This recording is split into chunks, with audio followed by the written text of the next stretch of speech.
Hola a todos, bienvenidos a nuestro tema número 7 del curso de trigonometría. Continuando con lo que ya habíamos explicado y estudiado en las semanas anteriores, vamos a continuar con nuestro tema de razones trigonométricas. Para que nosotros podamos recordar estas razones trigonométricas nuevas, vamos a tener que acordarnos de lo que era un triángulo rectángulo. Acuérdate que cuando nosotros hablábamos de un triángulo rectángulo, hablábamos de aquel triángulo donde uno de los ángulos internos iba a medir 90 grados, este que está representado con un cuadradito, mientras que sus dos otros ángulos internos van a sumar 90 grados. De estos tres ángulos vamos a tener también tres lados. Estos dos laditos que están a ambos costados del ángulo de 90 se llamaban catetos, mientras que el lado que está frente al ángulo de 90 es el más grande de todo el triángulo y se llamará hipotenusa. Recuerda además que en todo triángulo rectángulo se cumplía el archiconocido teorema de Pitágoras, que me dice que cuadrado del cateto más cuadrado del cateto tendrá que ser igual a la hipotenusa elevada al cuadrado. Las dos razones trigonométricas que hemos estudiado en este último tema se llaman tangente y cotangente. Estas dos razones trigonométricas se deben calcular de la siguiente manera.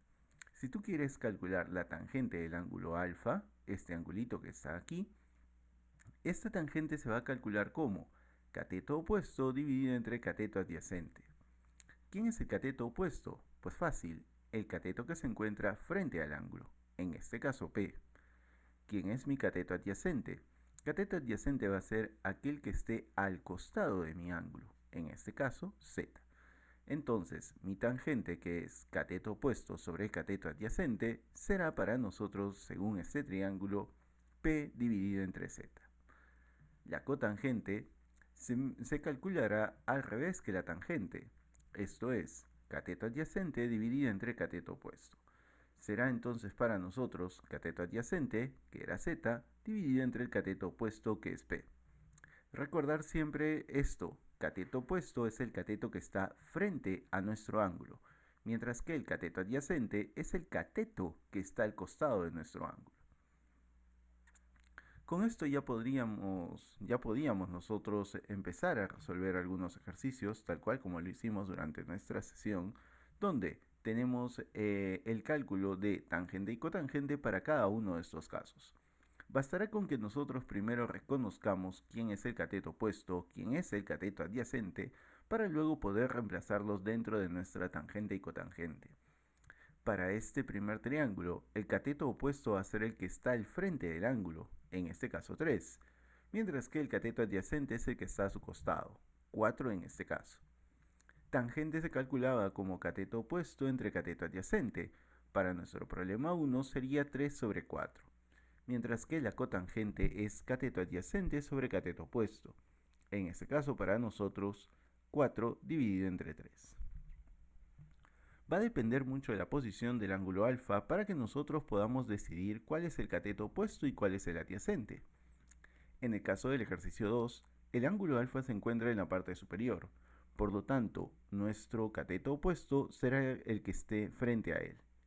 Para nuestro problema, el cateto opuesto de alfa es 5, mientras que su cateto adyacente, el cateto que está al costado, será 12. Por lo tanto, la tangente del ángulo alfa se calculará como cateto opuesto dividido entre cateto adyacente. Para nuestro ejercicio, 5 sobre 12. Mientras que la cotangente del ángulo alfa será cateto adyacente dividido entre cateto opuesto. Para nosotros, adyacente es 12, opuesto es 5, por lo que nos quedará 12 sobre 5.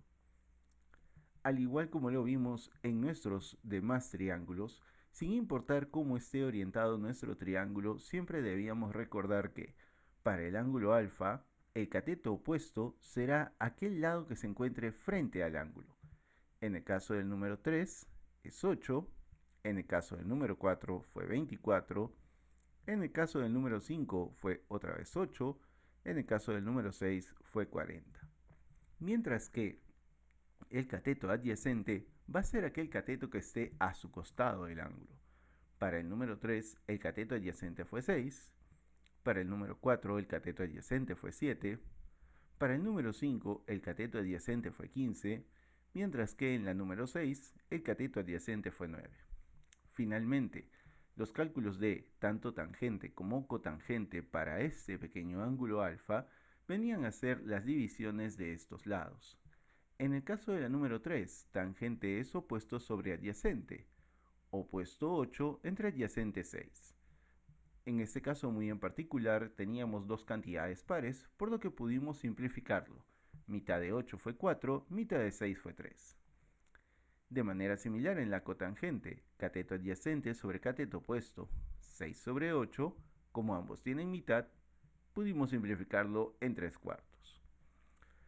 En el ejercicio número 4 teníamos tangente, que es cateto opuesto sobre adyacente, 24 sobre 7, mientras que la cotangente era al revés, adyacente sobre opuesto, 7 sobre 24. Para el ejercicio número 5 teníamos algo muy similar. Tangente es opuesto sobre adyacente, para nuestro caso 8 sobre 15, mientras que la cotangente es adyacente sobre opuesto, para nuestro ejercicio 15 sobre 8. Finalmente, en el número 6 teníamos algo muy similar. La tangente es cateto opuesto 40 entre cateto adyacente 9, mientras que la cotangente es cateto adyacente, para nuestro caso 9, sobre cateto opuesto, que en nuestro caso es 49 sobre 40. Cualquier duda que te vaya a generar este video, recuerda siempre que puedes comunicarte conmigo mediante la mensajería de la intranet de Cubicol o también mediante un mensaje de vía WhatsApp a través de tu tutora. Espero que esta información haya sido totalmente de tu ayuda.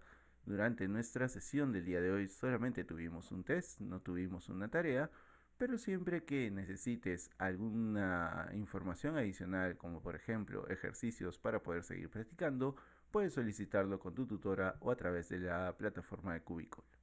Muchas gracias por su atención, espero que les haya gustado este video, que tengan un día genial.